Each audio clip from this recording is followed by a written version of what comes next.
अभी तो नरेंद्र मोदी जी का परिचय दे रहे हैं कि क्या, तो भाई आप लोग तो देहात के आदमी हैं, सब लोग गरीब लोग हैं, तो जानते हैं ना बहुरूपिया किसको कहते हैं।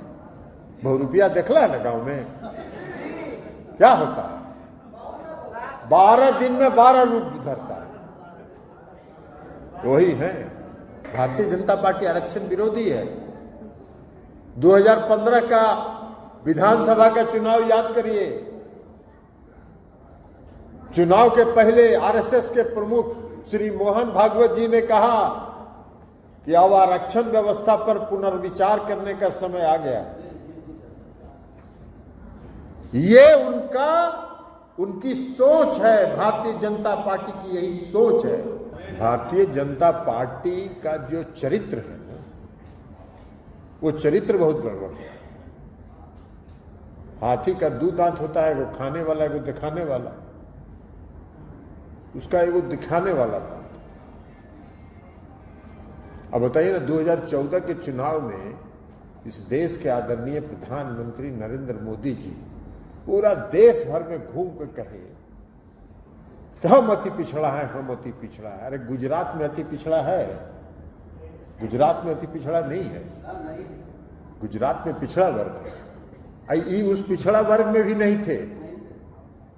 जब ये मुख्यमंत्री बने गुजरात के, तब इन्होंने अपने समाज को पिछड़ा वर्ग में शामिल कर दिया। तो इतना डुप्लीकेट है, ओरिजिनल कहां से आता? लेकिन अब कहते हैं वोट के लिए कुछ भी करते हैं।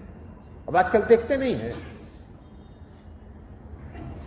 भाई, कोई आदमी 10 साल देश का प्रधानमंत्री रहेगा तो देश की जनता को हिसाब किताब देगा ना जी 5 साल में।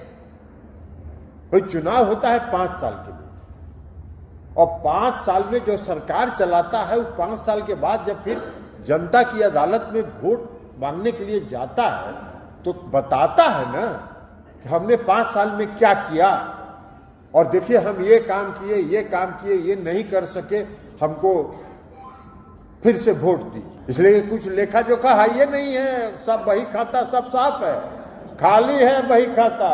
तो क्या बोलेंगे? तो कभी कहेंगे चिता लाए, कभी कहेंगे राम मंदिर बनवाएंगे।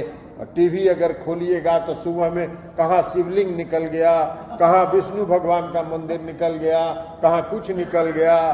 एक एक दरवाजे तक हम लोग पहुंचे और बताएं कि ये चाय बेचने वाला ढोंगी है, ये चाय नहीं बेचता है, चाय बनाने तो आता ही नहीं है, तो चाय बेचेगा कहां से? चाय बनाने आता है हमको? तो इसलिए ये ढोंगी को अब एक्सपोज करने की जरूरत है कि नरेंद्र मोदी जी कभी जनता के बीच जाके कहे हो कि हमने कौन कौन काम किया है? नहीं, कोई काम का चर्चा नहीं होगा। देश में महंगाई बढ़ रही है, देश में बेरोजगारी बढ़ रही है, जो रोजगार है उसको भी खत्म किया जा रहा है। नरेंद्र मोदी जी के 10 साल के शासनकाल में जितना रोजगार इस देश से खत्म किया गया है, उतना आजादी के बाद से आज तक नहीं खत्म किया गया।